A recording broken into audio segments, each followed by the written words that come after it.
नमस्कार, ये आकाशवाणी है। अभी आप मनोज कुमार शर्मा से समाचार सुनेंगे।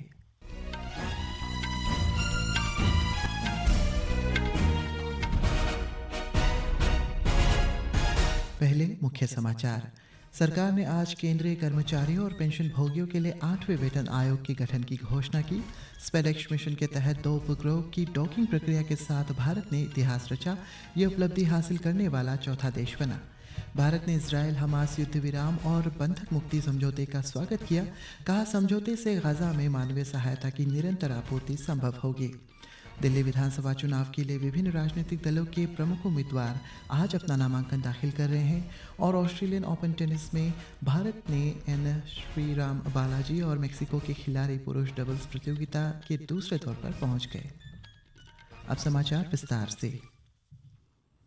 सरकार ने आज केंद्रीय कर्मचारी और पेंशन भोगियों के लिए 8वें वेतन आयोग के गठन की घोषणा की है। केंद्रीय सूचना और प्रसारण मंत्री अश्विनी वैष्णव ने कहा कि 7वें वेतन आयोग का कार्यकाल 2026 में समाप्त होने वाला है और अभी 8वें वेतन आयोग के गठन से वेतन पैनल की सिफारिशें प्राप्त करने के लिए पर्याप्त समय मिलेगा।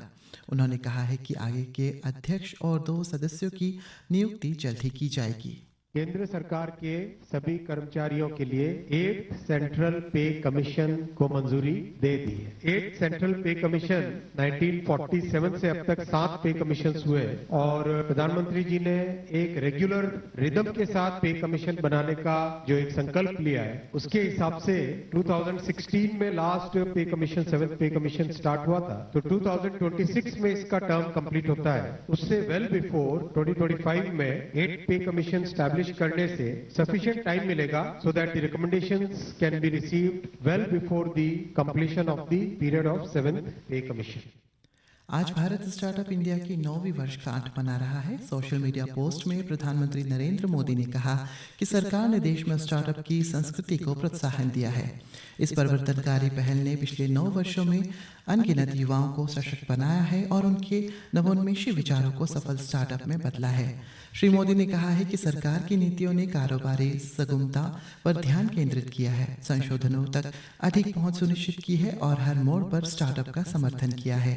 उन्होंने कहा है कि स्टार्टअप इंडिया कार्यक्रम की सफलता दर्शाती है कि आज के देश गतिशील, आत्मविश्वासी और भविष्य के लिए तैयार है। देश ने स्टार्टअप इंडिया अभियान शुरू किया तो देश के युवाओं ने दिखा दिया कि वो क्या कुछ हासिल कर सकते हैं। आज भारत दुनिया का तीसरा सबसे बड़ा स्टार्टअप इकोसिस्टम बन गया है। देश ने स्टार्टअप इंडिया अभियान शुरू किया तो देश के युवाओं ने दिखा दिया कि वो क्या कुछ कर सकते हैं। आज भारत दुनिया का तीसरा बड़ा स्टार्टअप इकोसिस्टम है। भारतीय अंतरिक्ष अनुसंधान संगठन इसरो ने आज स्पेडेक्स मिशन के तहत 2 उपग्रहों की डॉकिंग प्रक्रिया को सफलतापूर्वक संपन्न किया है।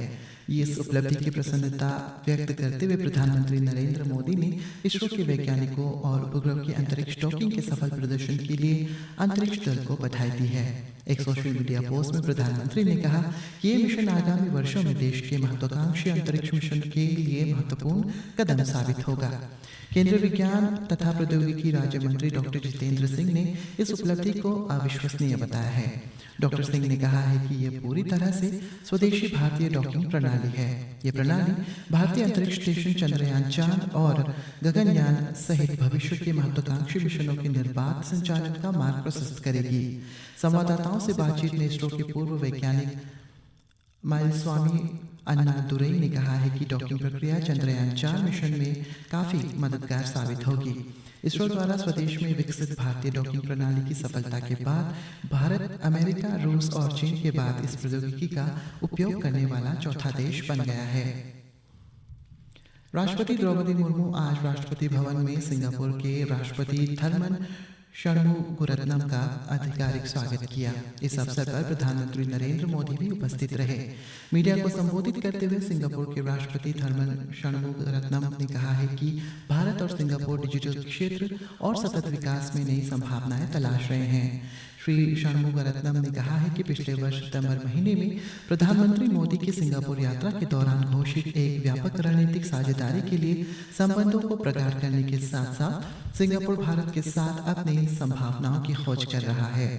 दोनों देश व्यापक रणनीतिक साझेदारी, सेमीकंडक्टर में सहयोग, विनिर्माण और औद्योगिकी पार्कों और नए उद्योगों में कौशल उन्नयन की खोज जैसी नई पहलों की संभावना का पता लगा रहे हैं।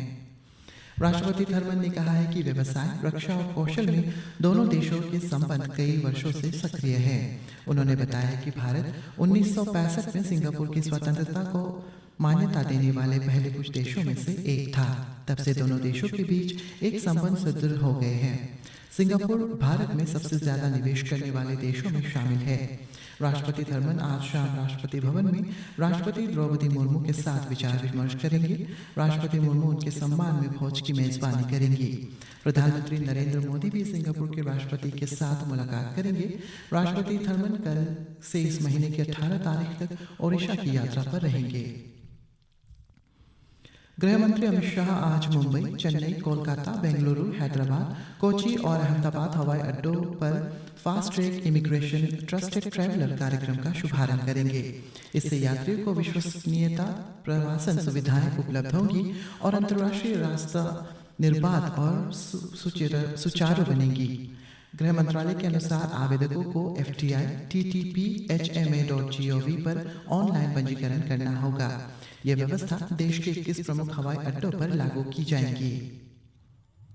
इजरायल और हमास ने गाजा युद्ध विराम और बंधक रिहाई समझौते पर सहमति व्यक्त की है।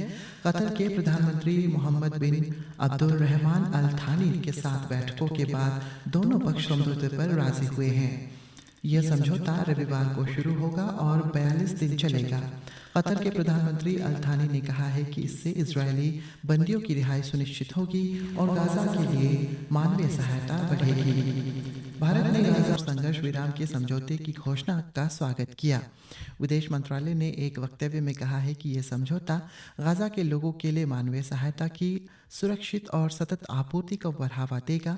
मंत्रालय ने कहा है कि भारत ने सभी बंधकों को रिहाई, संघर्ष विराम और संवाद के मार्ग का आह्वान किया है। छत्तीसगढ़ के बीजापुर जिले में आज ईडी विस्फोट में केंद्रीय रिजर्व पुलिस पर CRPF के 2 जवान घायल हो गए। ये घटना बासागुड़ा इलाके में उस समय हुई जब सुरक्षा बलों का एक संयुक्त टीम एरिया डोमिनेशन ऑपरेशन पर थी। घायल जवानों को वहां से निकाला गया है और उनकी हालत खतरे से बाहर बताई जा रही है।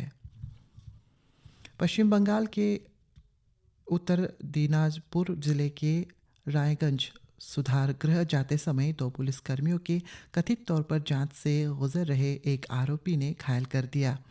सज्जाद आमल नामक आरोपी ने पुलिस से उनका हथियार छीनकर उन पर गोली चला दी।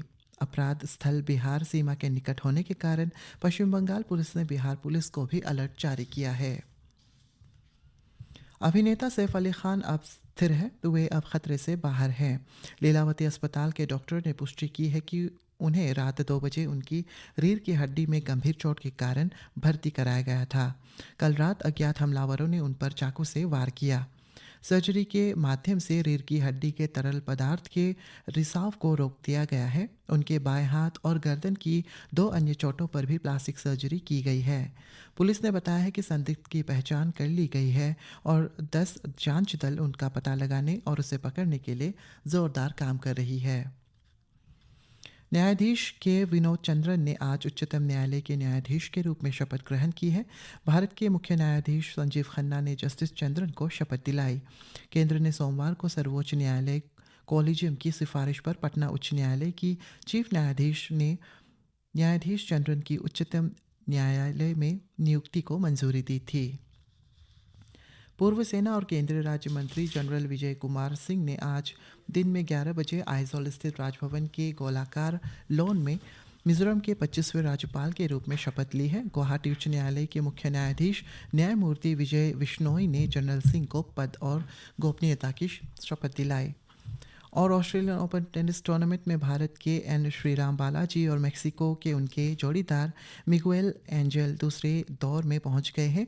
इस जोड़ी ने आज सुबह पुरुष डबल्स के पहले दौर के मुकाबले में कजाकिस्तान की जोड़ी को हराया। इसी के साथ ये समाचार बुलेटिन समाप्त हुआ। नमस्कार।